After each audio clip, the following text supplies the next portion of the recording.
bad is Hong Kong's air pollution problem, and what issues do we currently face with it? According to the World Health Organization, air pollution has already contributed to 3 million deaths in only 2012. In fact, it's also more of a problem for areas in the Southeast Asia and Western Pacific regions, which Hong Kong falls under. Hong Kong has already made a clean air plan in order to effectively combat this. Parts of the clean air plan include the scrapping of 82,000 pre-Euro 6 cars, as well as the implementation of the AQHI, also known as the Air Quality Health Index, which releases information on an hourly basis. However, two clear flaws stop Hong Kong's air pollution policy from being as effective as it could be. First of all, there is a clear lack of accountability. Hong Kong only has targets rather than standards, and as such, they are not legally forced to actually comply with any of their policies. Moreover, they also don't have any deadlines. According to the Hong Kong government's own website, the overall policy objective for air quality management in Hong Kong is to achieve as soon as reasonably practicable. The lack of deadlines means the Hong Kong government is not obligated to get anything done on time, and as such, Hong Kong has not accomplished nearly as much as it could have. We still have a severe air pollution issue which needs to be resolved in the years to come.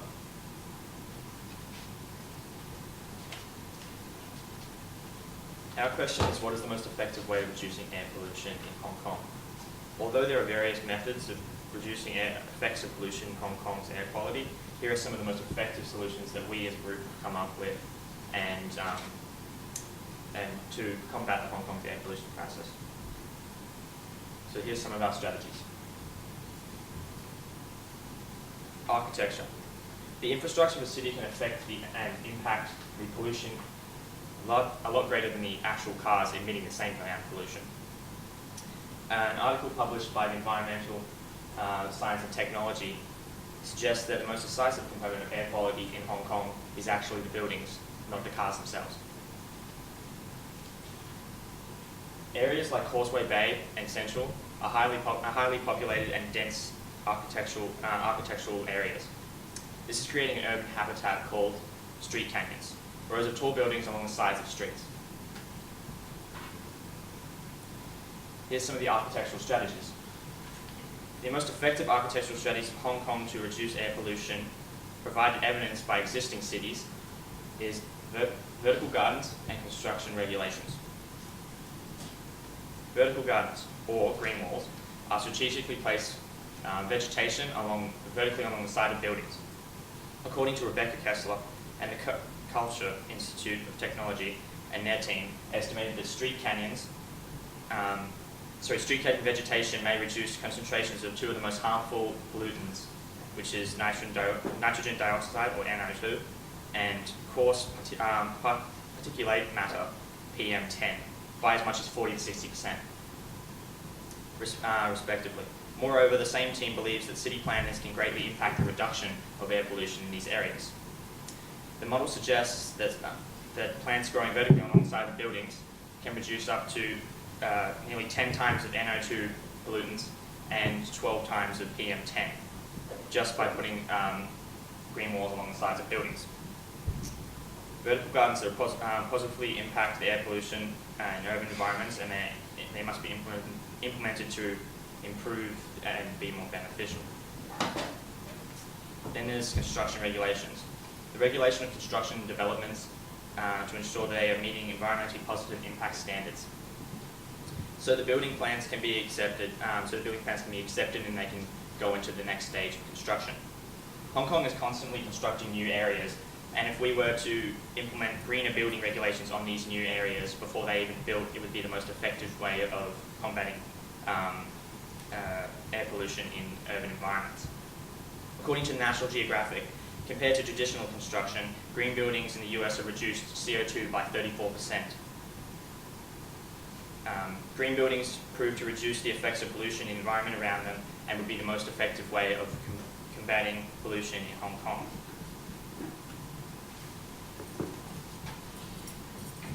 Public transportation in Hong Kong is the #1 form of transport used by Hong Kong citizens. 40% of emissions is produced just by public buses. This much pollution created by the public transport systems in Hong Kong, combined with the highly congested areas, cause street canyoning, which creates extremely congested areas filled with harmful air pollutants. Some of the public transportation strategies to tackle these problems are success in the government's electric bus and success in executing the electric bus project that is funded by the Hong Kong government, to bring back the tax waiver incentive for electric cars, and to create clean air zones for electric cars. The first strategy I'm going to talk about is the electric bus project. The electric bus project was initially launched in 2013 by the Hong Kong government. Like I mentioned earlier, 40% of emissions come from buses. If the government succeeded in this project, emissions would be highly reduced.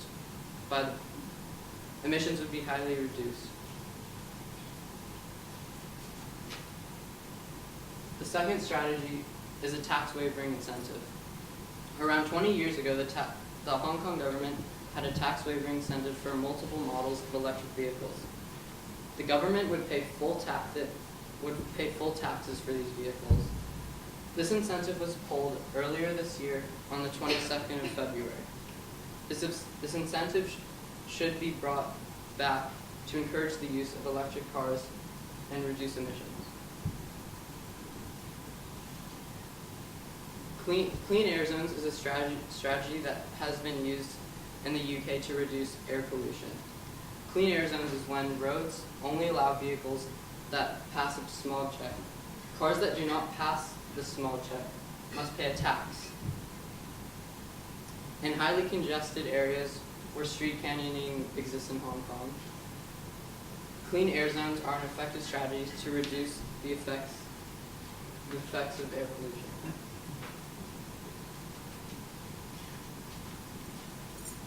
So, our solution to our question, what is the most effective way to reduce air pollution in Hong Kong, is a multi-step process with both short-term and long-term implications.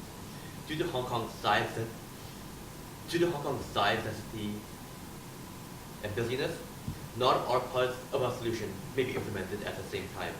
As such, we have organized our solution into both short-term and long-term solutions. Alright, so the first short-term solution is vertical gardens or green walls. The green walls provide the city with lots of support. Interestingly enough, one of the supports that green walls provide is that plants can actually absorb sound waves. With Hong Kong being such a noisy city, sound wave absorption from plants can actually impact the city by absorbing much of the sound from loud cars, buses, sirens, and people. Another pro is green walls absorb heat. Green walls can actually have a great influence on reducing the urban island heat effect. The urban heat island effect is when buildings absorb heat from the sun and spread it out to surrounding areas. With green walls, it can greatly affect and cool down Hong Kong's climate. Then now the cons of the green wall.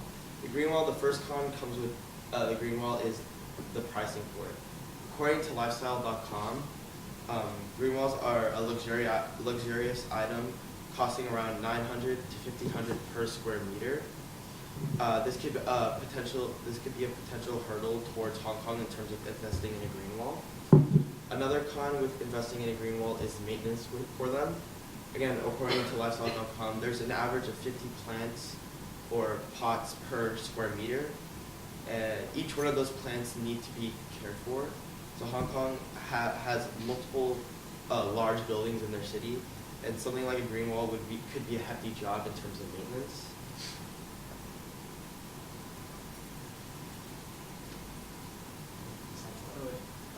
Some of the pros and cons of electric cars include the low to zero amount of emissions being produced. The cons are the high price to purchase an electric car and maintain.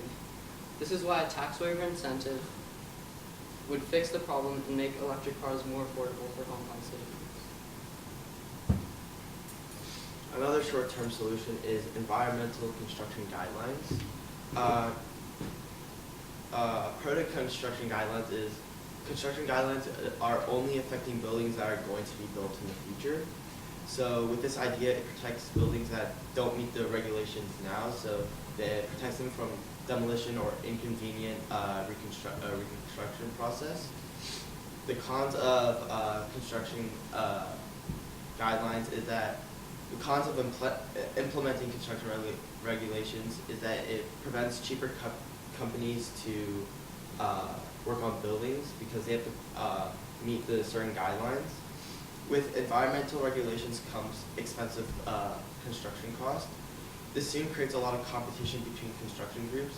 With all this competition, it will kick out smaller and cheaper construction groups. In the end, with this guide, the option for construction could potentially be bigger and more expensive companies working on buildings, which will affect the economy. So the long-term solutions, we'd have to redesign architecture, which is something that redesigning architecture is a long-term method that would demolish old buildings and rebuild them that can't meet the building standards that were just mentioned by Joseph, and which is one of the short-term solutions. The benefits of rebuilding these structures would be to increase the environmentally safe buildings throughout Hong Kong, and this would reduce pollution by 34%. When this solution reaches the point where Hong Kong has little to no environmentally negative buildings, this will eliminate the urban habitat I mentioned earlier called street canyons. The downside of the solution is that Hong Kong is an extremely congested city, and for the Hong Kong government to suddenly implement this now, it would be ludicrous. Along with having to extend this project over a long amount of time into the future, it would also be a very, it would accumulate large expenses for the HKSAR government. In addition, another long-term solution is to implement clean air zones. A clean air zone is defined by the UK government as an area where targeted action is taken to improve air quality. In this case, it would be a zone where non-electric cars would have to pay a fee in order to enter.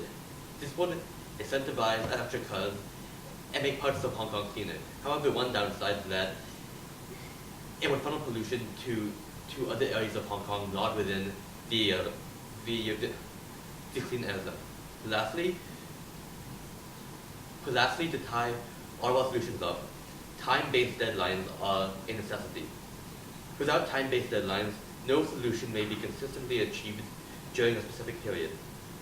As such, we've defined the short term as within 1 year of the adoption of our policy, and long-term solutions as solutions that will have a future date set based on data and public opinion.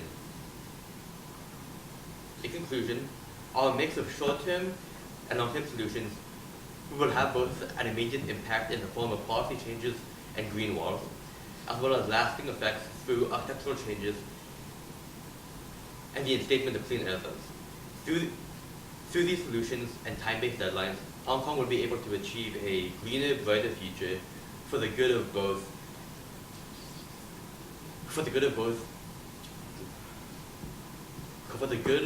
the country and its residents.